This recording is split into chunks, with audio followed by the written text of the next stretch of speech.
Hello tout le monde, j'espère que vous allez bien. À la suite de mon voyage en Afrique du Sud et en Namibie, j'ai rejoint le pays Zimbabwe qui était à proximité. Donc j'ai quitté directement l'Afrique du Sud où j'ai pris mon avion à Johannesburg avec la compagnie aérienne Fastjet et j'en ai eu pour 330 €, ce qui est assez cher parce que c'était un voyage prévu vraiment à la dernière minute, ce qui explique cela.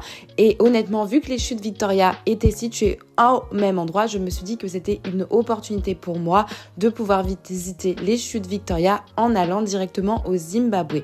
Donc je résidais au Victoria Falls Backpacker Lodge qui était assez cher puisqu'on sait très bien que les chutes Victoria c'est une place touristique à travers le monde et ce qui explique forcément les prix des logements qui sont également chers. À la suite de cela, donc nous on a eu pour 35 € par nuit et après avoir déposé toutes nos affaires, on a retrouvé un nouvel endroit qui était le Lookout Café situé juste à proximité des chutes Victoria et il est très famous notamment sur les réseaux sociaux et parce que la vue est imprenable comme vous pouvez le voir juste ici. Donc c'est un endroit cher, on va pas se mentir. Et pour tout vous dire, au Zimbabwe, le prix de l'essence était quasiment identique au prix de l'essence en France et on pouvait payer en USD ou en euros. Par exemple, ici, j'ai payé 7-8 € pour le dessert que vous venez de voir juste avant, ce qui est vraiment très similaire avec le prix des restaurants en Europe. Le jour d'après, on a rejoint les Victoria Falls.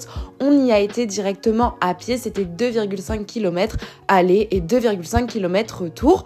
Donc je vous conseille de faire très attention quand vous marchez, surtout la nuit, et vous pouvez rencontrer des éléphants et des buffalos sur votre chemin. Donc je vous conseille vraiment de faire attention et de privilégier bien entendu un taxi. Donc il n'y a pas d'application de taxi sur place comme Uber par exemple. Donc vous devez vous-même trouver un taxi qui pourra faire tous vos déplacements. Par exemple de l'aéroport jusqu'au lodge, j'en ai eu pour 25 € le 30 € qui est le prix fixe des taxis. Et là vous voyez, donc ce sont les chutes Victoria. Vous trouverez des restaurants et des toilettes sur place et le prix était à peu près de 50 € par adulte si je dis pas de bêtises, 50 USD pardon. Donc, je vous conseille de rester là-bas à peu près 1 heure, voire plus, de profiter du restaurant parce que la visite est assez rapide. En fait, vous logez juste les chutes.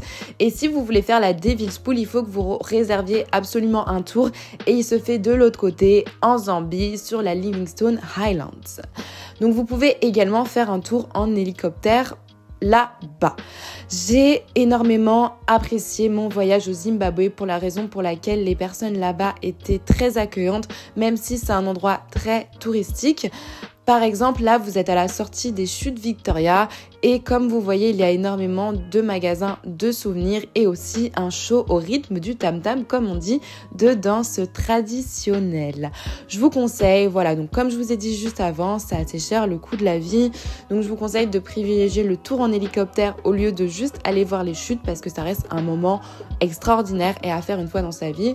Pour avoir un ordre d'idée, c'était 130 € pour le tour en hélicoptère contre 50 USD pour l'entrée, ce qui fait que le tour en hélicoptère est plus rentable.